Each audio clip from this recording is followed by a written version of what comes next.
আজকে আমি তোমাদের সঙ্গে শেয়ার করব 6 মান্থ প্লাস বেবির লাঞ্চ রেসিপি। তো আমি কিছু সবজি নিয়েছি, আছে গাজর, বিনস, আলু, সয়াবিন আর রাঙা আলু। প্রথমে আমি সবজিগুলোকে সামান্য একটু তেল দিয়ে হালকা ভেজে নেব, বড়দের মতো নয়, নইলে নাই করে হালকাভাবে নাড়ানাড়ি করে নেব। তেলটা একটু গরম হয়ে গেলে আমি সবজিগুলোকে দিয়ে দেবো। বেশি লাল লাল বা কড়া করে ভাজার কোনো প্রয়োজন নেই, হালকা একটু নাড়ানাড়ি করলাম যাতে খাবারে তেলটা থেকে যায়। মোটামুটি দেখো বোঝা যাচ্ছে দাগ দাগ একটু ধরে এসেছে।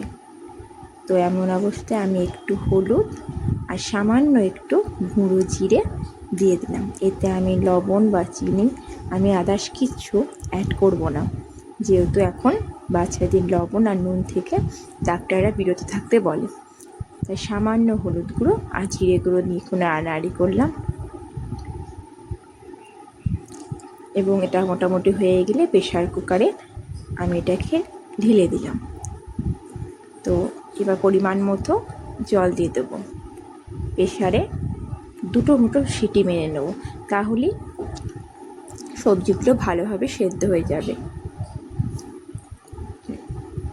সিটির জন্য আমি কিছুক্ষণ প্রেশারটাকে এমন অবস্থায় রেখে দিলাম। তো দুটো সিটি পড়ার পর আমার মোটামুটি চলে রেডি। সবজিগুলোও খুব সুন্দর সিদ্ধ হয়ে গেছে। আমি নর্মালি হাঁড়ির ভাতটাই দিই, আমাদের যে ভাতটা হয় সেই ভাতটাই আমি ছাঁকনিতে ম্যাশ করি, ব্লেন্ডারে আমি দিই না। অনেকে ব্লেন্ডারে আছে, যারা ব্লেন্ডারে পছন্দ করো কিছু ভাত আর এই সবজি ঝোলটা দিয়ে ব্লেন্ডারে ব্লেন্ড করতে পারো।